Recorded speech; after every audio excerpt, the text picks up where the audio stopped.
ધોરણ 6 પ્રકરણ 2 આદિમાનવથી સ્થાયી જીવનની સફર. જયવીર તેના પરિવાર સાથે ગાંધીનગરથી જામનગર ટ્રેનમાં જઈ રહ્યો હતો. બારી પાસે બેસીને તેણે રસ્તામાં વૃક્ષો, બળદગાડા, ઊંટલારીઓ, રિક્ષા, બસ, ટ્રક, ટ્રેક્ટર જોયા. તેણે તેના કાકાને પૂછ્યું, આ વાહન વ્યવહાર ક્યારથી શરૂ થયો હશે? તેના કાકાએ તેની પીઠ પર હાથ મૂકીને કહ્યું કે આપણે જે રેલવેમાં મુસાફરી કરીએ છીએ તે ભારતમાં આશરે 150 વર્ષથી જ ચાલે છે અને તું જે વાહનો રસ્તા પર જુએ છે તેમાં બળદગાડા સૌથી જૂના છે. તે પહેલા હજારો વર્ષો પહેલાના માનવી પાસે આવવા જવા માટેના કોઈ જ સાધનો ન હતા. તેઓ એક સ્થળેથી બીજા સ્થળે પગપાળા જ જતા. આદિમાનવ ભટકતું જીવન. આદિમાનવો એટલે ખૂબ જ જૂના સમયના માનવો, જેઓ ભટકતું જીવન જીવતા અને શિકાર કરીને પોતાનો સમય વ્યતીત કરતા. માનવીની આ અવસ્થાને હન્ટર એન્ડ ગેધરર્સ, શિકાર કરવો અને એકઠું કરવું કહેવામાં આવે છે. તેઓ હરણ જેવા જંગલના પ્રાણીઓ, માછલીઓ અને પક્ષીઓનો શિકાર કરી તેમજ કંદમૂળ અને ફળોને એકત્રિત કરી ખોરાક મેળવતા. જો કે આ બધું સરળ ન હતું. ક્યારેક જંગલી પ્રાણીઓ આદિમાનવો પર હુમલો કરતા. વળી દોડવામાં ખૂબ ઝડપી હોવાથી કેટલાક પ્રાણીઓ સરળતાથી આદિમાનવોના હાથમાં આવતા નહીં. એટલે ખોરાકની શોધમાં આદિમાનવો એક સ્થળેથી બીજા અને બીજાથી ત્રીજા સ્થળે ભટકતા રહેતા. માનવી આ સમયે કયા ફળ કે કંદમૂળ ખાવા અને કયા ન ખાવા તેનું જ્ઞાન મેળવતો થયો, કારણ કે ઘણી વનસ્પતિઓ ઝેરી હોવાથી માનવના મૃત્યુ પણ થતા. હરણ, ઘેટા, બકરા જેવા પ્રાણીઓને સરળતાથી મારી શકાતા હોવાથી આદિમાનવો તેમને શોધવા એક જગાએથી બીજી જગાએ ભટકતા રહેતા. વળી પાણી જીવનની જરૂરિયાત હોવાથી જ્યાં પાણી મળી રહેતું ત્યાં તેઓ રહેતા. ભારતમાં આદિમાનવના વસવાટના સ્થળો. પુરાતત્વશાસ્ત્રીઓ, નૃવંશશાસ્ત્રીઓ અને ઇતિહાસકારોએ મળીને ભારતના આદિમાનવના વસવાટના અનેક સ્થળો શોધી કાઢ્યા છે. સાથે સાથે તેઓ જે ઓજારો વાપરતા તેની માહિતી પણ શોધી કાઢી છે. તેઓ પથ્થર અને લાકડાના હથિયારો અને ઓજારોનો ઉપયોગ કરતા.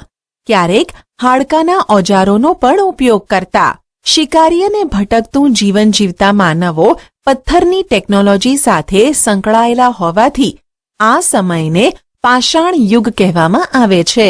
ચિત્ર 2.1માં બતાવેલા પથ્થરોનો ઉપયોગ વનસ્પતિ કાપવા અને પ્રાણીઓને ચીરીને તેમની ચામડી કાઢવા થતો.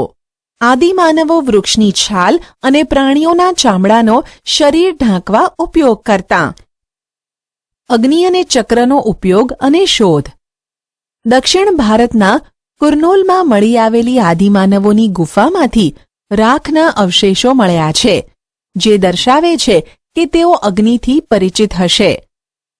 આજથી લગભગ 11,000 વર્ષ પહેલા માનવી અગ્નિનો ઉપયોગ કરવા લાગ્યો હતો, તેમ ઇતિહાસકારો જણાવે છે. અગ્નિના ઉપયોગે તેમના જીવનમાં ક્રાંતિકારી પરિવર્તન કર્યું, કારણ કે અગ્નિની મદદથી તેઓ માંસને શેકીને ખાઈ શકતા. અગ્નિનો ઉપયોગ પ્રકાશ મેળવવા માટે કરતા, તેમજ તેના ઉપયોગથી જંગલી પ્રાણીઓથી તેઓ પોતાનું રક્ષણ કરી શકતા. ચર્ચા કરો. આજના આપણા જીવનમાં પણ આપણને અગ્નિ વિના ચાલે છે? અગ્નિના ઉપયોગની જેમ જ તેમના જીવનમાં મહત્વનું પરિવર્તન લાવનાર માધ્યમ હતું ચક્ર. ઝાડના થડ અને જાડા લાકડામાંથી તેઓ ચક્ર એટલે કે પૈડું બનાવતા શીખ્યા. બદલાતું પર્યાવરણ.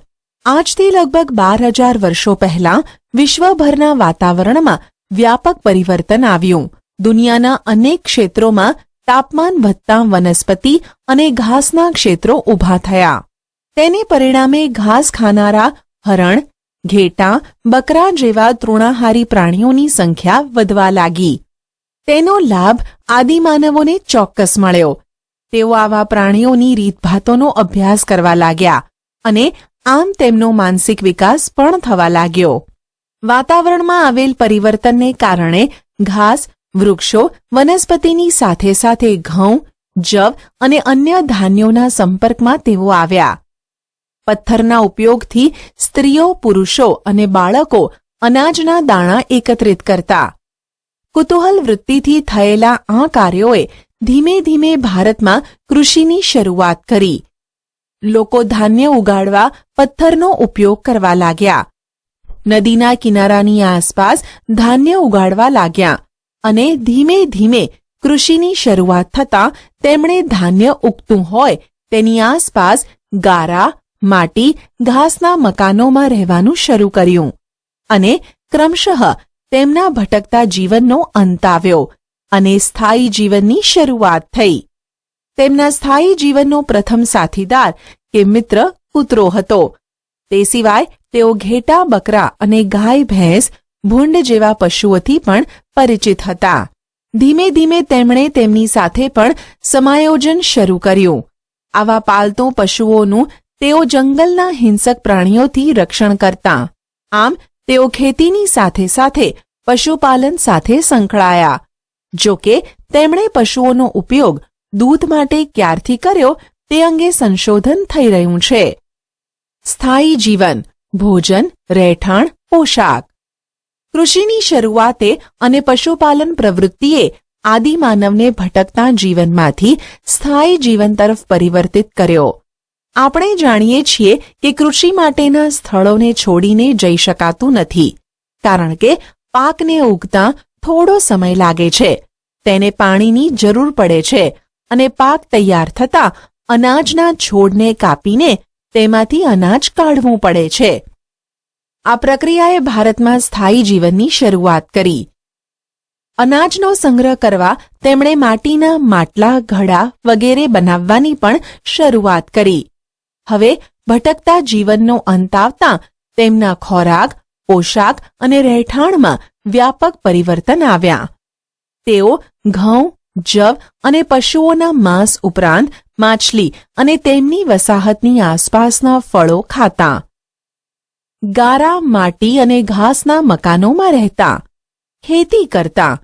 ખેતીના ઓજારો પથ્થરોમાંથી બનાવતા, જેમાં ખુરપી, છીણી, દાતરડાનો સમાવેશ થાય છે. નીચે આપેલા કોષ્ટકમાં ભારતની એવી જગાઓ બતાવવામાં આવી છે જ્યાં અનાજ, રહેઠાણ, ઓજારો અને પ્રાણીઓના અવશેષો મળી આવ્યા છે. અનાજ, રહેઠાણ, ઓજાર, પ્રાણીઓ. સ્થળો: ઘઉં, જવ, ઘેટાં, બકરા, પથ્થરના ઓજારો. મહેરગઢ, હાલ પાકિસ્તાન. ચોખા, પ્રાણીઓના હાડકાં. કોલ્ડી હવા, ઉત્તર પ્રદેશ. ચોખા, ઘેટાં, બકરા, પથ્થરના ઓજારો. મહાગડા, ઉત્તર પ્રદેશ. માનવ વસાહત, ગેંડો. લાઘણજ, ગુજરાત. ઘઉં, મસૂર, કૂતરાં, ખાડાવાળા મકાન. બુર્જ હોમ અને ગુફક્રાલ, કાશ્મીર. ભેંસ, બળદ, ઓજારો. ચિરાંદ, બિહાર. પુરાતત્વ શાસ્ત્રીઓએ શોધેલા સ્થળોમાં બુર્જ હોમ, ગુફક્રાલ, પુરંગી, મહેરગઢ, લાંઘણજ અને ભીમબેટકામાંથી આપણને માનવ વસાહત અને તેમના પશુપાલનની માહિતી મળે છે. મહેરગઢ, જે હાલ પાકિસ્તાન, અને ઇનામ ગાંવ જેવા સ્થળોએથી તો તેમના ઘર અને ખેતીવાડીની માહિતી પણ મળે છે. તેઓ જવ અને બાજરી જેવા ધાન્ય ઉગાડતા. મહેરગઢ અને ઇનામ ગામ જેવા સ્થળોએથી પથ્થરના તીક્ષ્ણ ઓજારો મળી આવ્યા છે, જે તેમના કૃષિ કાર્યમાં વપરાતા હશે. પ્રાચીન સમયમાં મહેરગઢ ભારતનું સૌથી પ્રાચીન ગામ ગણી શકાય. તમે નકશામાં મહેરગઢ જુઓ. અહીંયા જવ અને ઘઉંની ખેતીની શરૂઆત થઈ હતી. તેઓ ઘેટાં, બકરાં પાળતા, ખેતી કરતા, અનાજનો સંગ્રહ કરતા. અહીંથી પ્રાણીઓના હાડકાં પણ મળી આવ્યા છે. તેઓ લંબચોરસ ઘરોમાં રહેતા. આ ઘરોમાં અનાજનો સંગ્રહ કરવાના નાના નાના કોઠાર પણ મળી આવ્યા છે. મહેરગઢમાં મળી આવેલા પુરાવા મુજબ તેઓ મૃત્યુ પામનારને માન સન્માનથી દફનાવતા હતા. અહીંથી આવા ઘણા પુરાવા મળી આવ્યા છે. એક જગાએ મનુષ્યની સાથે બકરીને પણ દફનાવવામાં આવી હોવાનો પુરાવો મળ્યો છે. આ બાબત તેમના મૃત્યુ પછીના જીવનની કલ્પના કે માન્યતા સૂચવે છે.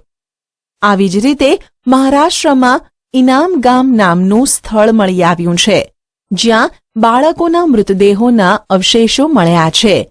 તેઓ ગોળ આકારના ઘરોમાં રહેતા, પશુપાલન કરતા અને ખેતીના પાકોમાં બાજરી અને જવ પકવતા હતા.